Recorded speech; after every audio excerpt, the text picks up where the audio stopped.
ngayon sa shoe capital of the Philippines, Marikina City.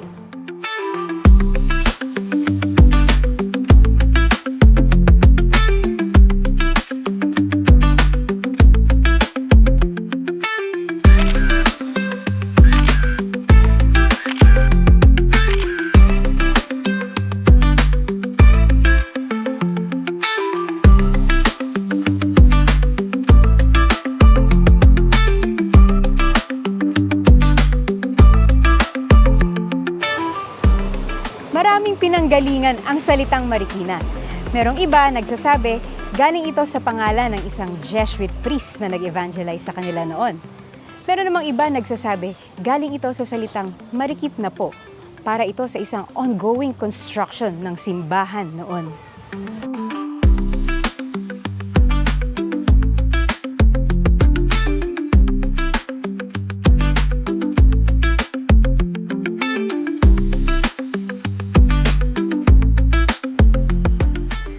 Dito rin sa Marikina City, matatagpuan ang Nativity of Our Lady Parish. Dito matatagpuan ang imahe ng Batang Maria o si Maria Bambina.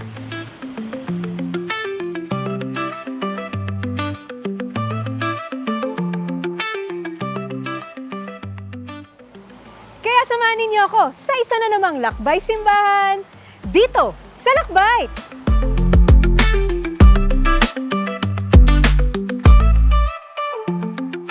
Tuloy po kayo dito sa aming munting parokya, ang Nativity of Our Lady Parish.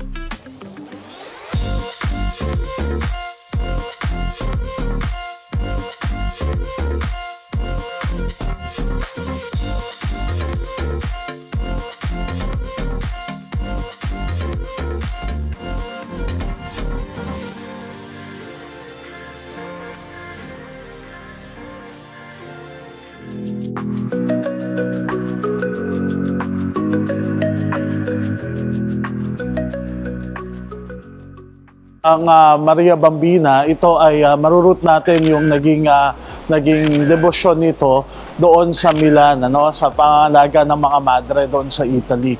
At marami ding mga santo rin yung nagkaroon ng debosyon sa kanya. Halimbawa, sina Padre Annibale, ayan, meron silang mga debosyon kay Maria Bambina. At doon sa pagkakataon na yon, lumawak na yung debosyon para sa kanya. At dito sa atin, sa Diocese ng Antipolo, nagsimula din ito sa pangangalaga din ng mga madre din natin, yung Daughters of Divine Seal. Kasi sila din, ang founder din nila ay si Padre Annibale na may malalim na debosyon naman kay Maria Bambina. Itong image na ito ay mga 35 years na din, halos dito sa aming parokya at makikita natin na meron din siyang suot-suot na corona. Pero yung corona niya, unlike dun sa mga corona ng mga birhen na makikita natin, rosas yung kanyang nasa ulo. Kasi nga, baby pa, bata pa. Doon na din yung 12 stars at meron din buwan doon sa kanyang bandang paanan. Dito, halo-halo din yung mga deboto din natin. At nakita din natin, nung matapos din natin na promote yung debosyon na yon, naglagay din kami ng parang prayer booklet. Ito yung prayer booklet namin na ginagamit dito sa simbahan, na The Child Who Said Yes. At alam natin yan kung sino yung child na yon, na si Maria yung nagbigay ng kanyang fiat. At meron din siyang kasamang medalyon. Kumbaga para siyang scapular na yung mga nagdedeboto, yung mga nagdarasal dito. Dito ang ina-ID namin, hindi lang yung sa parish. So, yung mas malawak na pwedeng maitulong ng aming parokya. Para sa community muna. Meron din kaming Beso Manto dito last time. Kasi nga, doon sa devotion sa Milan, kinakailangang hawakan siya. Nativity of Our Lady. Ito yung tawag sa Batang Maria. Kilala rin siya sa tawag na Little Immaculate Mary o kaya naman Divina Infantita sa Mexico or Maria Bambina sa Italy. Ito isang tip. Magandang ibigay ito sa mga bagong kasal. Sino ba naman ang hindi natutuwa sa isang baby, di ba?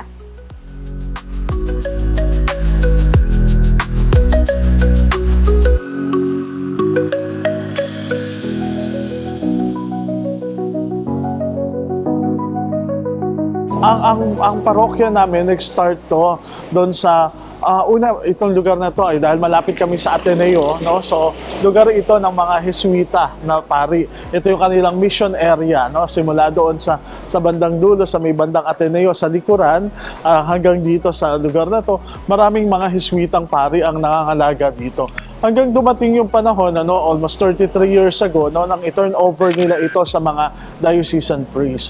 Una, ang aming parokya ay nandoon sa San Jose Manggagawa sa Tanyong, doon sa may Loyola. Then eventually, nahati yun at nagkaroon nga ng parokya na dito ng Nativity of Our Lady. So doon nagsimula yung aming parokya.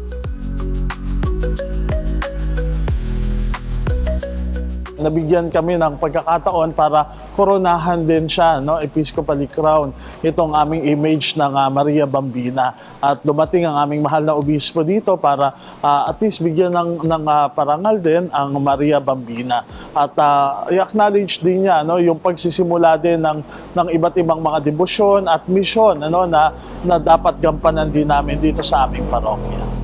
Gusto namin ito maging pro-life center ng diocese para nang sa ganun din yung pagtuturo even doon sa natural family planning method ay dito namin meron kaming mga experts na pwedeng makatulong para sa mga yon. Pakilala din si Maria Bambina sa kanila, pero magkaroon din ng programa patungkol doon sa pagbubuntis, doon sa mga gustong magkaroon ng anak, sapagkat alam natin na ito ay biyaya ng Diyos para sa atin lahat. Ang bawat buhay, ang bawat bata ay biyaya ng Diyos na kaloob sa kanyang pamilya.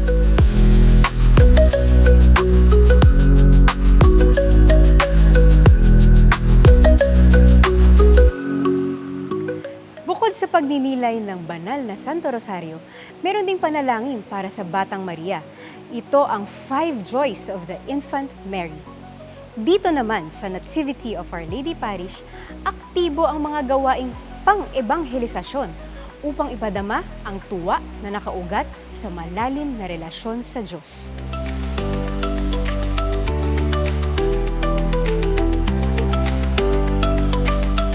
The first joy would be yung Immaculate Conception, Ang kagandahan ng pagdating ni Maria, bilang simbolo ng pagsisimula ng ating salvation history. Ang pangalawa naman dyan ay yung kanyang kapanganakan, Kagaya nito, pinagdiwang natin kamakailan lang, noong September 8, ang kapanganakan ng ating mahal na Birheng Maria. Talaga namang dito sa aming parokya, walang mapagsidlan ang katuwaan. Hindi lang namin siya piyesta, kapistahan siya ng buong simbahan. Ang pangatlo naman dyan ay yung pagtatalaga ng pangalan ni Maria. Ang sabi nga, ang kahulugan ng pangalan ni Maria ay Star of the Sea or Blessed. Ito ay isang profound joy ng kanyang mga magulang at ganun din ng Batang Maria na siya ay maihandog sa templo at makapaglingkod ng buong puso at buong buhay niya sa Panginoong Hesukristo, sa Panginoon. At ang panglima dito ay yung kanyang vow of virginity. Ano ang mangyayari pagkatapos ng Episcopal Coronation? Ito po ay actually isang pagtanggap ng panibagong misyon. Ang Episcopal Coronation ay ang pagkilala ng simbahan sa natatanging debosyon ng isang parokya sa kanilang patron, sa kanilang venerated image. Pero pagkatapos po nito, nandoon na po ang misyon kung saan ang aming pong parokya ngayon ay pipiliting mas mapalawig, mas maipakilala pa sa mas nakakarami ang napakagandang debosyon patungo sa ating pong Maria Bambina. O mahirap sukatin, papaano nga ba kaepektibo ang isang evangelization program? Pero alam mo, once you see people praying more, once you see people going to church more, you feel the effect of the evangelism that you are making. Evangelization is really a task handed not just to one person. Go forth and make disciples. Dahil ang mission natin ay padamihin pa ng padamihin ang nananampalataya, padamihin pa ng padamihin ang namimintuho, ang humihingi ng panalangin kay Maria Bambina.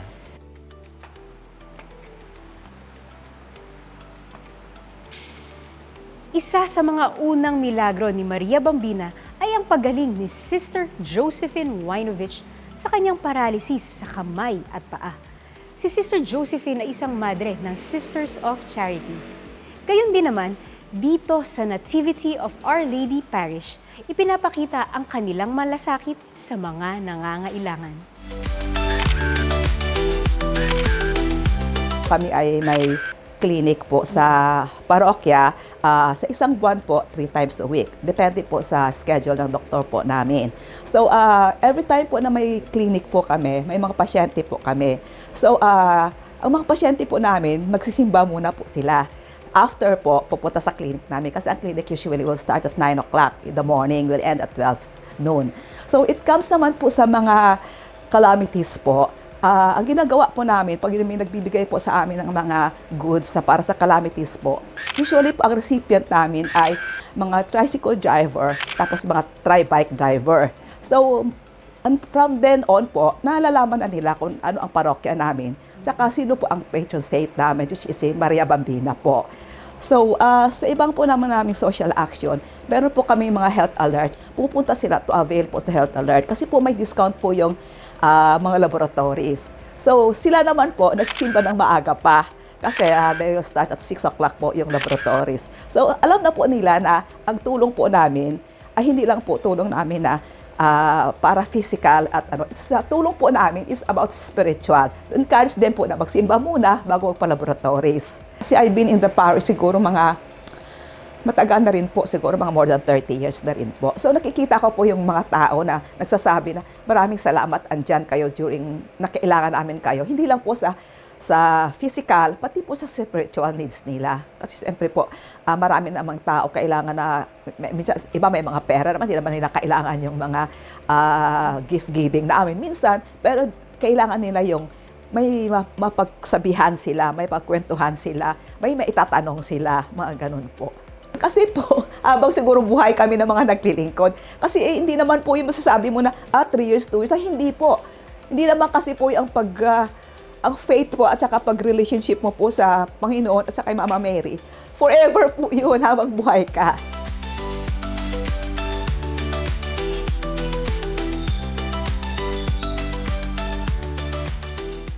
I want to be honored in my childhood since it's a very forgotten devotion. And I will grant all the graces that are asked of me under this invocation and of this image. Sinabi ito ng batang si Maria kay Sister Magdalena de San Jose noong 1800s. Sa kasalukuyan, dito sa Nativity of Our Lady Parish, aktibo rin ang mga madre para sa paghuhubog sa mga kabataan.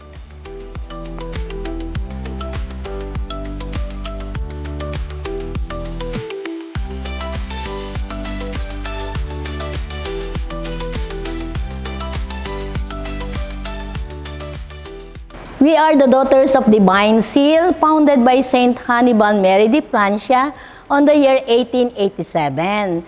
Counterpart din po namin ng mga Rogationists of the Heart of Jesus. Diyan po sa Silang, no? Sila po yung aming brother priest. At ang charism po namin ay Rogate. Ang Rogate po ay galing po sa salitang Latin, meaning to say, to pray. To pray for what? To pray for vocations. Bilang mga madre, no, kasama din po kami mula po nung nagkaroon ng parokya dito, may mga involvement na po ang mga madre dyan. Kasama po kami sa vocation and youth ministry. At ngayon po, kasalukuyan, under po kami sa evangelization. Kaya in some way, we are doing this activity apostolate by giving catechesis and formation. At the same time, kasama din kami sa Parish Pastoral Council. We have a very deep devotion and love for Maria Bambinella. Kung paano namin ito ipapropagate, no? I-promote ang devotion na to, dahil yung devotion na to, nakita namin din, no? Na ito ay isang life-giving devotion, is a wholesome devotion. Kasi hindi lamang to tumutukoy sa pakipag-ugnayan kay Maria bilang ina. Hindi po, no? Binibigyan pansin dito ang kahalagaan ng buhay sa sinapupunan, magiging devotion sa mga taong nagdadalang tao, at protection sa mga batang nasa sinapupunan na nasa in danger, at protection sa mga sa mga batang lumalaki para maging matibay ang kanilang pananampalataya sa Diyos. Sa madaling salita, this is a pro-life devotion. Ang pinaka-significant attraction na maaari mo maramdaman once na nakita mo ang Maria Bambinella, it is a kind of na God remembers you. Because through Mary, God gave you salvation. Kasi kung wala si Mama Mary, hindi isinilang si Mama Mary, paano din isisilang ang mahal na Panginoong Hesus Kristo, no? So, it is one way na ibibigay sa iyo na huwag kang mag-alala. Naging bata din ako katulad mo. Nakiisa ako sa iyo, nakipamuhay ako sa iyo. Naramdaman ko rin ang hirap mo mula pagkabata hanggang sa namatay ang anak ko. Yung bang pakikipagkaisa ni Maria sa ating mga tao sa isang ordinaryong pamumuhay.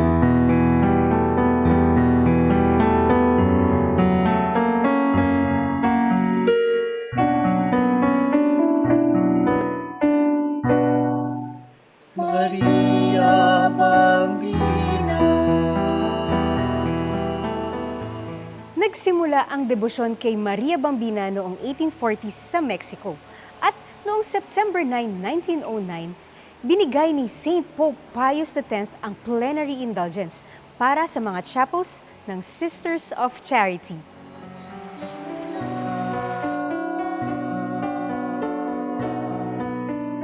Aming kagalakan. Ang kapistahan ni Maria Bambina ay yung mismo kanyang kapanganakan, September 8. Yun yung kanyang kapistahan na ipinagdiriwang din ng aming parokya. Na after ng bawat novena masses ay meron talagang parang agape na tinatawag. Kaya nandoon na nakakapag at ino-offer nila yon. Siguro, tapos pangalawa, meron kaming indak alay kay Maria Bambina every novena mass. At ito ay sinimulan din natin ngayong taon para nang sa ganon ay yung makapag-offer din ng sayaw o kahit na kaunting indak para sa kanya. Tapos pangatlo, siguro yung unique din dito ay meron unique pero meron din naman yung iba katulad ng Binyagang Bayan, meron tayo niyan. Sa langit aming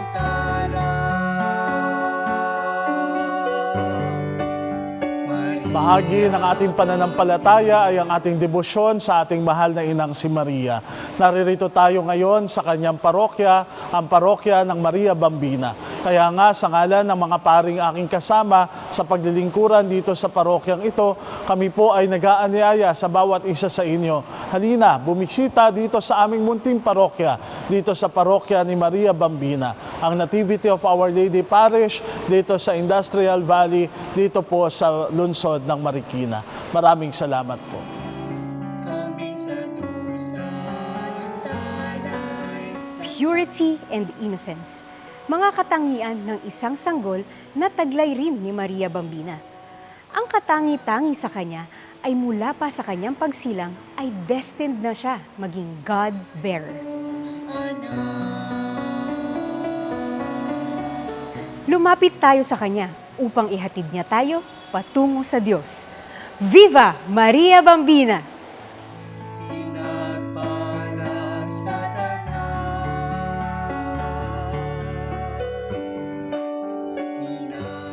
Ako po muli si Kat Diaz. Marami pong salamat hanggang sa susunod na Lakbay Simbahan dito sa Lakbites!